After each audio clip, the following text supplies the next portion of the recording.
Start to show when the camera's gone, you're not the same anymore. And everybody know who run the town.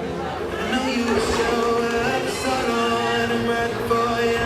You know I'm down, down, down, down, down, down, I'm down, down, down, down,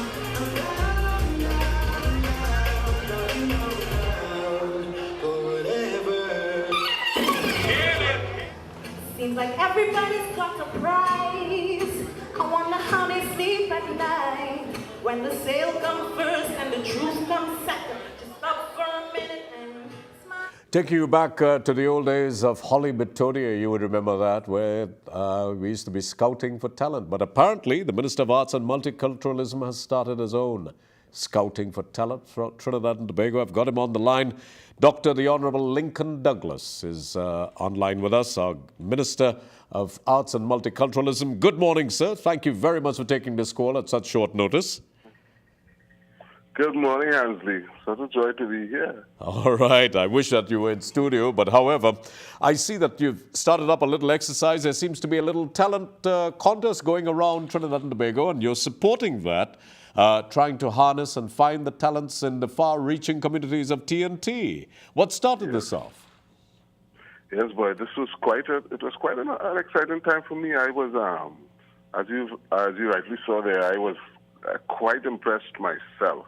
This is a new company we're starting here called Spors, which really is the name of the area, Sherwood Park, Old Town Road, and the surrounding communities. That's what Spors mean. Right. And yeah, it's actually the neighborhood that I grew up in, and it has been one of the, more depressed. As a matter of fact, when I worked in the Ministry of the People and Social Development, and we did some work in that community, it had all the indicators of being one of the most challenged communities in Trinidad and Tobago. Wow, one of the most. Yeah. Yeah.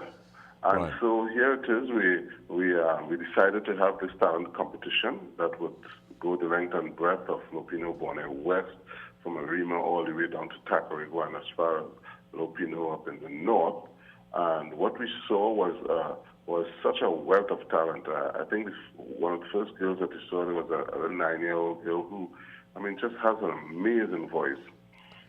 And what we're understanding here now is that if we bring our young people together and we give them opportunities to express themselves and to show their talent, there is no end of what we can do in terms of organizing and mobilizing these young people for good and not for bad. Minister, there are few places for artistic expression outside of community centers along the East-West corridor. Now, I come from San Fernando, where we have an abundance of places for artistic expression, and that has been the norm for almost 100 years. Do you think that is needed? Because these kids with all this talent, I would say, per capita, Trinidad and Tobago is probably one of the most talented places on earth. But there's very little for where the kids can go. They've got to trek to Port of Spain in order to express themselves, probably at Queen's Hall or at the Central Bank Auditorium. What's the plan for your government to set up places of artistic expression for these kids along the East-West corridor? Right. There are two things that we're working on. The first has to do with the paniards and the restructuring of our paniards. And we have a program coming out of our ministry that is called Music School in the communities, Music School in the Panyard, and we have cultural camps that also takes part in the Panyard. So part of our program is to restructure our Panyards. We're in a Panyard regularization project right now that is going to, first of all, regularize the Panyards of Trinidad and Tobago, and secondly, we're going to work towards the development of the Panyards into music schools. So that is a project that we're on to right now. And secondly, I myself understood this problem that you were expressing here. And so I have a note before Cabinet for Eastern Academy of the Performing Arts. We've already started with a smaller version, a kind of black box version that would be built in Mausika. Right. This is a project that was started about 28 years ago, and it went up with about 4 posts and then just stopped. So I'm going to continue that project, first of all, to build a black box format, which should be an opportunity to have a space to perform that could be designed into different practicing and performance space. And then subsequently, we want to build a bigger Eastern Performing Arts Center. Now, thank God, because I realized by saying 28 years ago, it meant that it was just simply a woulda, coulda, shoulda, once again from the People's National Movement. Yes. But I want to ask you this, Minister. Coming to the issue of pan, I think, first of all, the fact that Laventille was a place that produced the only instrument invented in the 20th century, and given what we see as the stigma of Laventille, that is a travesty. That is something that we should hang our heads in shame for in Trinidad and Tobago.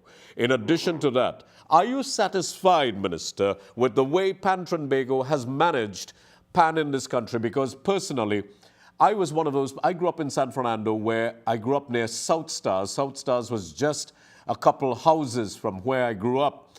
And of course, hatters during those days. We grew up around pan yards. And that, of course, is what I remember as part of my childhood, the sound of steel band. And all the boys who played there were my running mates, were my friends from different communities.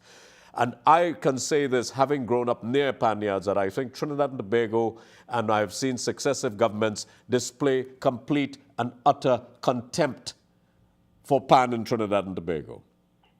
I make no apologies for saying it, that we only talk about it from a seasonal perspective. Its presence in the airport, its presence anywhere throughout the landscape of Trinidad and Tobago, I am ashamed. I'm personally ashamed, but I'm happy that you're regularizing the issue now so that pan... Also... Yes.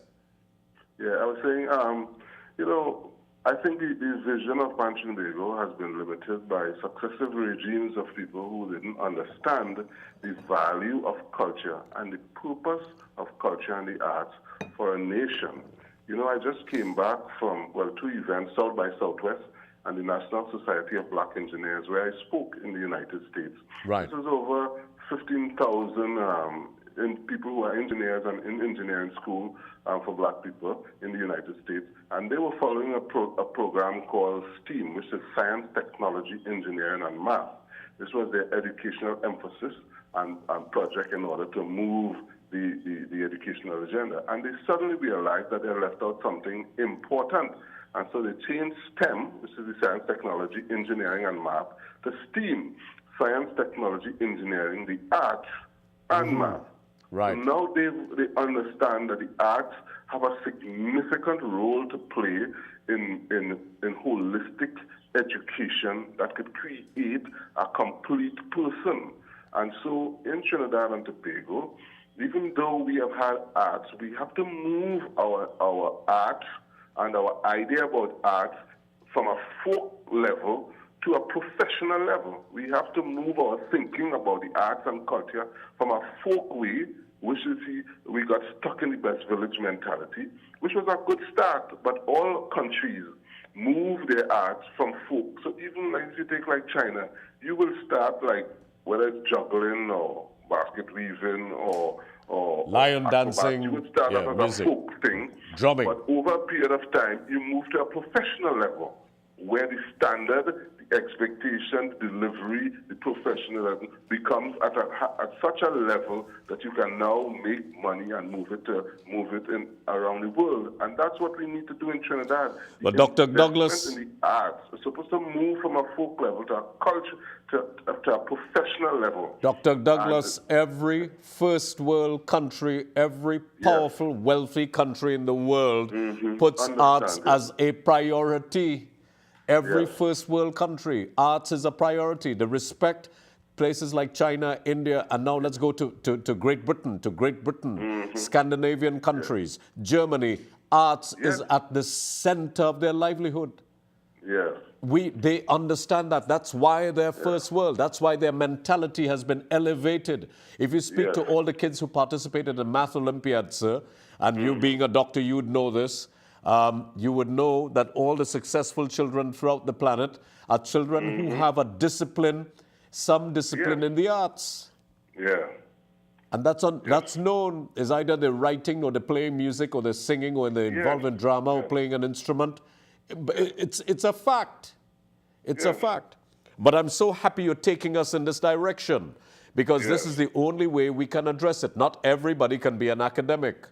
And I'm happy you're doing that.